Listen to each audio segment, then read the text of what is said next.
तो दोस्तों आज हम एक बहुत ही अच्छे डिफेंस सिस्टम की बात करेंगे जो डीआरडीओ बना रहा है। यह है क्यूआरसैम। यह एक महत्वपूर्ण रक्षा प्रौद्योगिकी है जिसे डीआरडीओ विकसित करना चाह रहा है।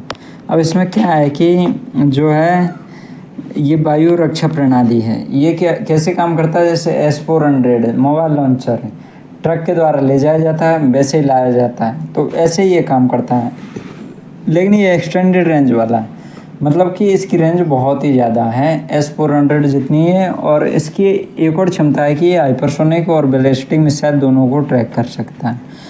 दुनिया का कोई भी सिस्टम हाइपरसोनिक मिसाइल को ट्रैक नहीं कर सकता, रसिया को छोड़कर।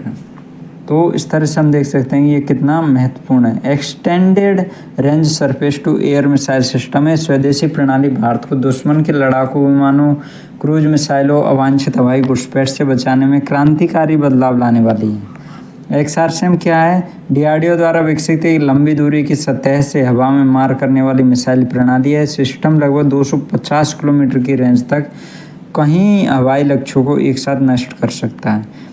इसमें 4 मिसाइलें एक साथ मतलब कि लोड हो सकती है, मतलब एक बैटरी पे। जैसे एक सिस्टम लगा होगा तो वहाँ पे 4 मिसाइलें एक साथ लगा सकते हैं। जैसे S-400 में वैसा ही सिस्टम लगभग इसी में, मतलब उसी का मतलब अनुसरण मान लो। इसकी रेंज 350 किलोमीटर तक भी हो सकती है। इसकी स्पीड सुपरसोनिक मैक 3 और उससे ज़्यादा होगी। जहाँ तक बात है, इसकी स्पीड हाइपरसोनिक ही रखी जाएगी।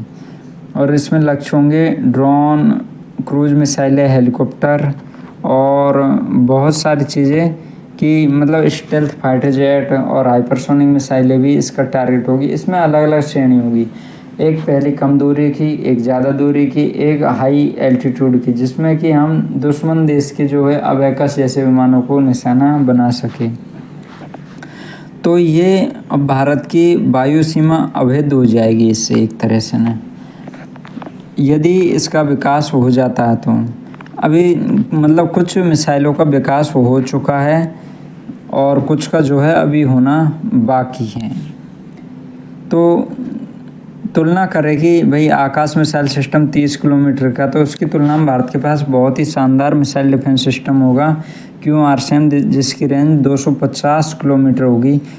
जैमर और स्टेल्थ तकनीक को चकमा देने के लिए भी जो है उन्नत सेंसर से ये लैस होगा, मतलब जैमर का इसमें प्रयोग नहीं किया जा सकता इसके खिलाफ। ये मल्टी लेयर डिफेंस का एक हिस्सा बनेगा, जिससे दुश्मन की जो हवाई चाल है ना, मतलब कहीं भी दुश्मन बैठा हो तो वहाँ पे आसानी से उनके किसी भी टारगेट को नष्ट किया जा सकता है, दूरी से नष्ट किया जा सकता है। जहाँ से विमान उड़ेगा वहीं से टारगेट कर दो, जिससे भारत की आत्मनिर्भरता को भी बढ़ावा मिलेगा।